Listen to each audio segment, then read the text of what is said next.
Bonjour tout le monde, une vidéo inspiration avec les dies de chez Action.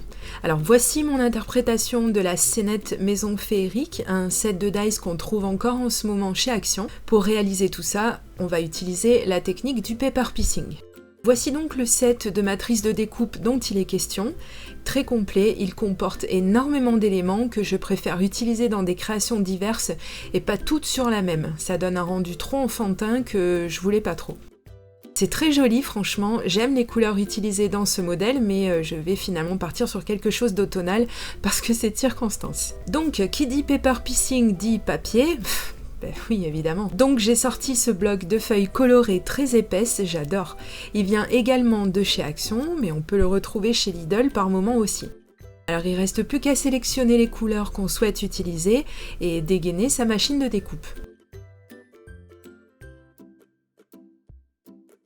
Vous reconnaîtrez aisément ma fidèle Big Shot à qui je vais faire un cadeau de Noël avant l'heure.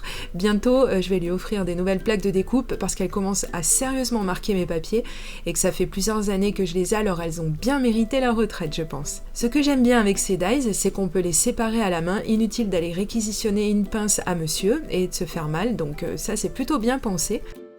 Donc je crée mon sandwich, une plaque transparente, mon papier, le die par-dessus et la dernière plaque, et zou dans la machine.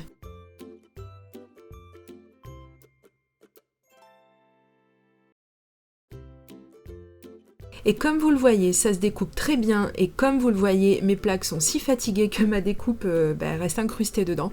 Vraiment, va pas falloir que je traîne pour les changer.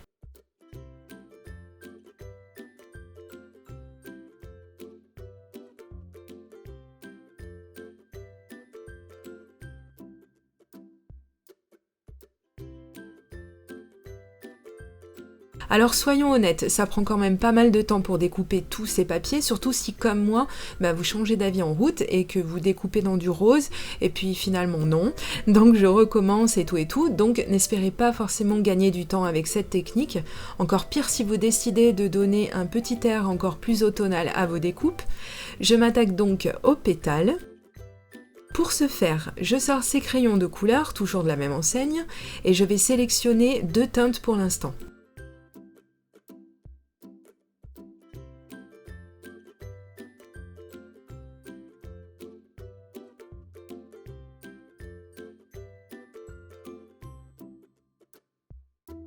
J'ai recoupé les pétales parce que avec ceux qu'on a sur le set, j'ai trouvé que c'était pas possible de créer une fleur à peu près potable, donc j'ai réalisé les découpes 2 fois pour pouvoir choisir entre les pétales lesquels allaient le mieux les uns avec les autres. Dites-moi si vous avez dû faire la même chose ou si c'est seulement moi qui suis pas trop douée, ce qui est fort possible. Bref, j'applique la couleur la plus claire sur, on va dire, les 3/4 de chaque pétale sans trop appuyer. Je ne vous dirai pas que c'est l'étape la plus simple à réaliser, ce serait plus facile de le faire en amont, mais voilà ce qui arrive quand on n'y pense pas avant. Bon, c'est réalisable, mais pas simple. Donc je n'appuie pas trop, surtout quand j'arrive à l'extrémité, puisque ce sera là que je veux mes zones de lumière, donc à l'endroit où mes doigts tiennent le papier pour être précise. Puis je rajoute de la teinte plus foncée pour accentuer, et je ne vais pas jusqu'à l'extrémité encore une fois. Donc plus je remonte vers la base du pétale, donc plus je m'éloigne de mes doigts et de ma zone lumineuse, et plus je peux me permettre d'appuyer pour intensifier. C'est cohérent puisque cette zone sera celle qui figure sous le réceptacle de la fleur, si je ne me trompe pas, et ce sera donc une zone ombragée puisque celle-ci est retournée. Vous me suivez ou bien? Bref, pas d'inquiétude, ça deviendra limpide dans un moment, vous verrez.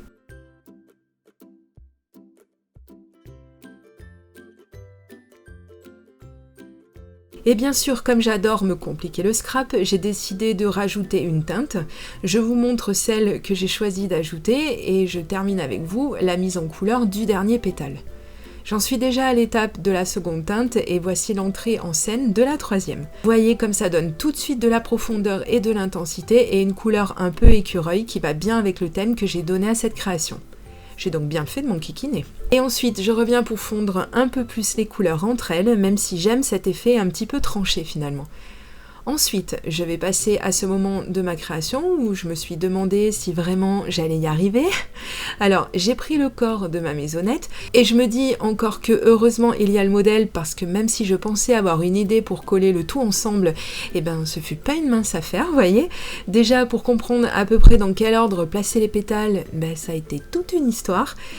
Et là, vous allez me voir bien galérer, mais dites-vous que j'avais déjà passé un petit moment hors caméra à essayer de trouver la combinaison, mais que nenni. Même aidée par les petits numéros que j'ai écrits au dos de chaque découpe, c'est quand même incroyable. Plus c'est évident et simple, et moins j'y arrive, c'est fou. Bon, vous allez me dire, quand même Christelle, un puzzle de 5 pièces, mais même un enfant de 2 ans y arriverait. Ouais, bah non, franchement, en mettant mes pétales côte à côte, je trouve pas que le rendu soit vraiment sympa. Bon, alors ensuite, je me suis dit que j'allais coller le tout par derrière. Puisque j'ai les numéros en face de moi, bah ça devrait aller tout seul. Allez Cricri, courage, tu peux le faire. J'ai donc sorti la grosse artillerie, enfin je veux dire mon stylo colle zig, et hop, à l'attaque. Et c'est rassuré à moitié que je me lance. Je pose des points de colle sur ma découpe et j'ai bien mis mes pétales dans l'ordre attendu, toutes les chances sont donc de mon côté.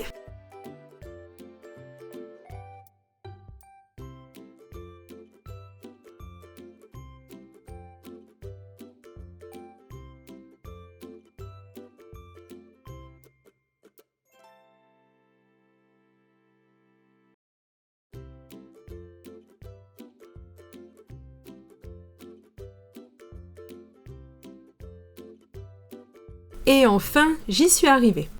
Arrivée, mais pas enchantée. J'ai beau les arranger, je suis pas certaine du rendu de ce collage. Si vous avez ces dies, dites-moi si vous avez galéré vous aussi à obtenir un résultat sympa, je me sentirai moins seule. Bref, je vais finir par m'habituer et à la fin, je vais trouver ça bien, rassurez-vous. Donc je continue à assembler mes découpes. Ça devrait être plus simple, je pense, touchons du bois. Alors j'enchaîne avec la petite porte.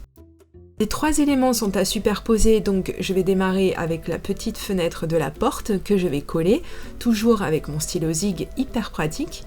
Par contre, attention à ne pas faire comme moi et à faire déborder la colle.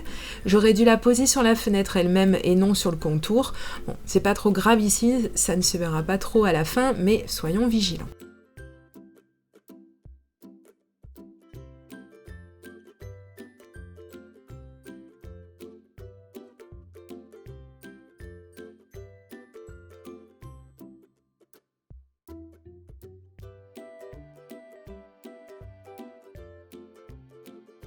Puis je prends une chute de papier jaune, de la teinte de mes pétales, et je vais la retailler pour qu'elle puisse venir être collée derrière la petite fenêtre.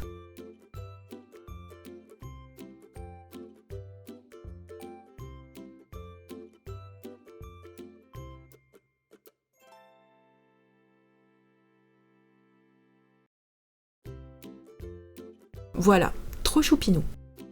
Et je ferai pareil avec le petit espace concernant la poignée de porte.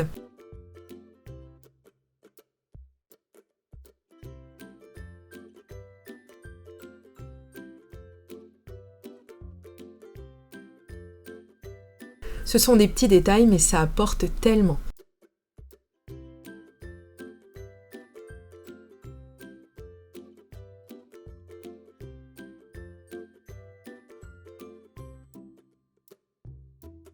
Et ensuite, enfin, une partie plus simple, coller les éléments les uns sur les autres en tentant de les centrer le mieux possible.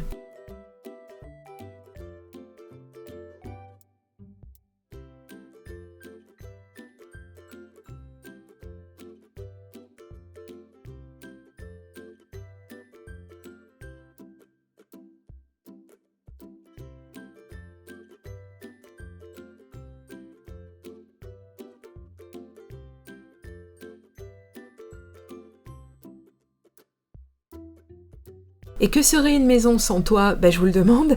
Alors je fixe ma fleur à sa place. Je la colle également avec le stylo zig et surtout pas de double face parce que je sens que je vais devoir ajuster tout ça jusqu'à ce que ça me convienne.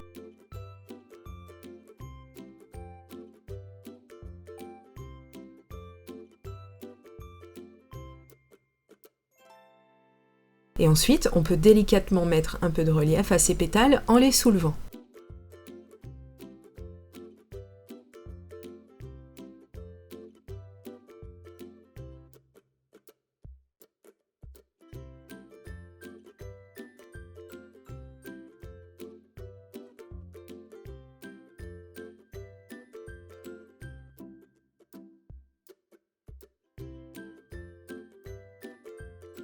Puis je vais prendre le tout petit die pelouse et je vais me servir d'une chute de papier vert très clair et effectuer une série de découpes. J'aurais pu me servir d'un die bordure, mais je joue le jeu et je me sers que de ces dies-ci. Je vais tenter de faire quelque chose de propre, alors je place mon die sur une extrémité.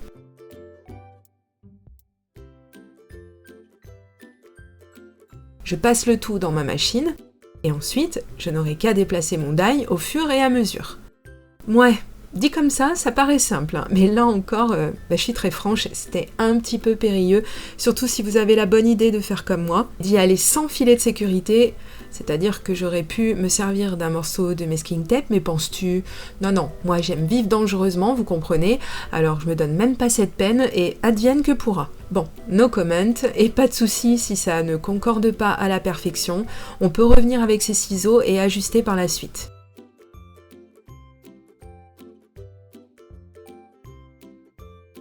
Mais un conseil, aidez-vous de votre masking tape, vous gagnerez en temps et vos nerfs vous diront merci. Bon, finalement j'ai eu du bol, ça s'est plutôt bien passé et même avec un seul passage à chaque fois, ce die a plutôt bien coupé. J'aurai juste quelques retouches à faire finalement.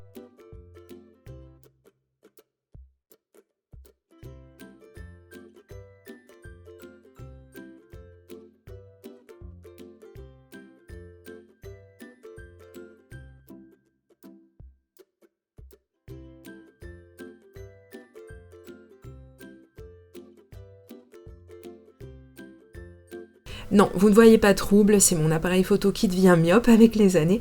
Je rigole, mais il faut vraiment que j'apprenne à cadrer correctement. Je suis toujours pas habituée à 100% à ma nouvelle façon de filmer, mais ça va venir. Et on avance dans la création, je vais coller ma bordure tout de suite, ce sera fait. Je mets de la colle dessus, mais pas au sommet des crêtes de la découpe, parce que là encore, je mettrai un peu de relief, vous verrez comment.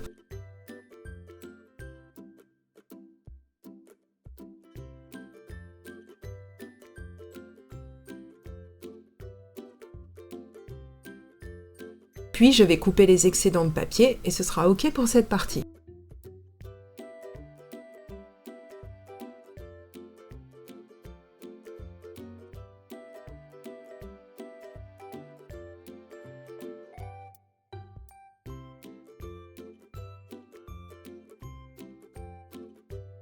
Ensuite, ne me demandez pas pourquoi j'ai changé de colle, j'ai donc collé ma maisonnette et comme je n'avais pas collé le haut de ma pelouse, j'ai pu insérer ma découpe juste derrière, ce qui créera naturellement du volume, et ouais, fallait y penser.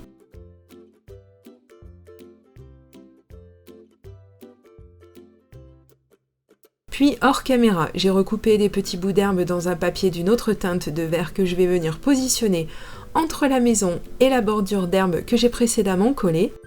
Et bravo, vous avez l'œil, ils n'ont pas la même longueur, mais c'est volontaire. J'ai voulu casser un peu le fait que tout soit trop droit dans cette création, je la trouvais un petit peu trop sage. D'ailleurs, je vais aller dans ce sens-là dans un moment, vous allez voir, mais pour l'instant, voici mes deux petits bouts d'herbe collés.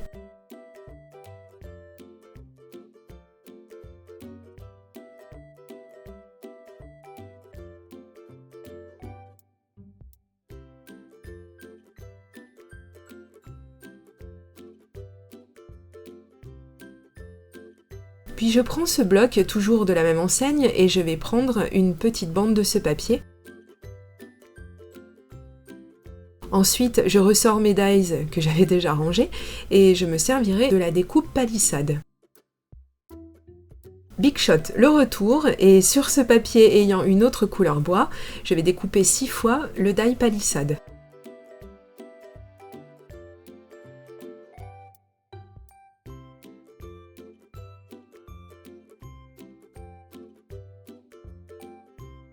Puis, aidé d'une règle, je vais positionner 3 des découpes les unes à côté des autres, à peu près, hein, je ne suis pas au millimètre, et avec une chute de ce papier, je vais créer une palissade très facilement. Voilà, c'était très simple et ça viendra très bien compléter le reste.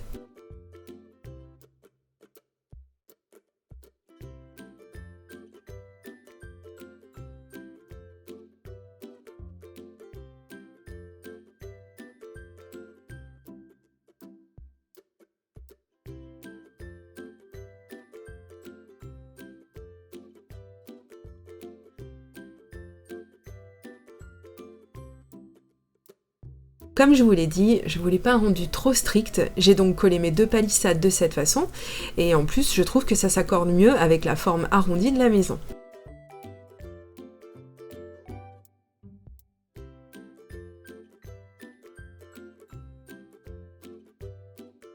Vous aurez noté que j'ai, là encore, mis de la colle uniquement sur la partie basse de mon die cut. Pour mon titre, je vais me servir de cette planche de tampon licorne que j'aime d'amour. J'ai eu un mal fou à vous la retrouver d'ailleurs, elle figure comme le reste en lien direct sous ma vidéo si vous voulez vous la procurer. Je m'en suis servi dans une vidéo que je vous mets en haut dans le petit, ainsi que sous cette vidéo en barre d'informations si vous voulez la regarder. Carte que je me suis gardée d'ailleurs, hein. À quoi j'ai le droit. Et je vais utiliser ce tampon texte qui ira parfaitement dans le thème de ma carte. Et pour le tamponner parfaitement, je vais m'aider de la Stamp Platform, toujours de chez Action. Et j'utiliserai l'encre Archival pour avoir un rendu bien noir, mais qui sèche plus vite que la Versafine, parce que je tiens pas trop à voir l'encre baver alors que ma carte est terminée, vous voyez.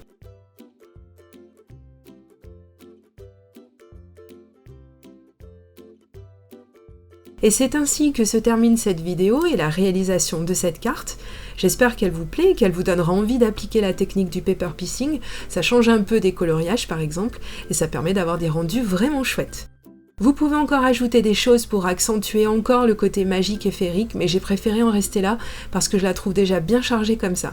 J'aime bien son côté cocooning avec l'effet petite lumière à l'intérieur qui donne envie d'aller voir ce qui s'y passe.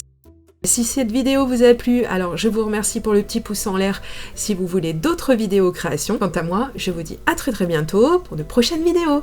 Gros bisous, bye bye.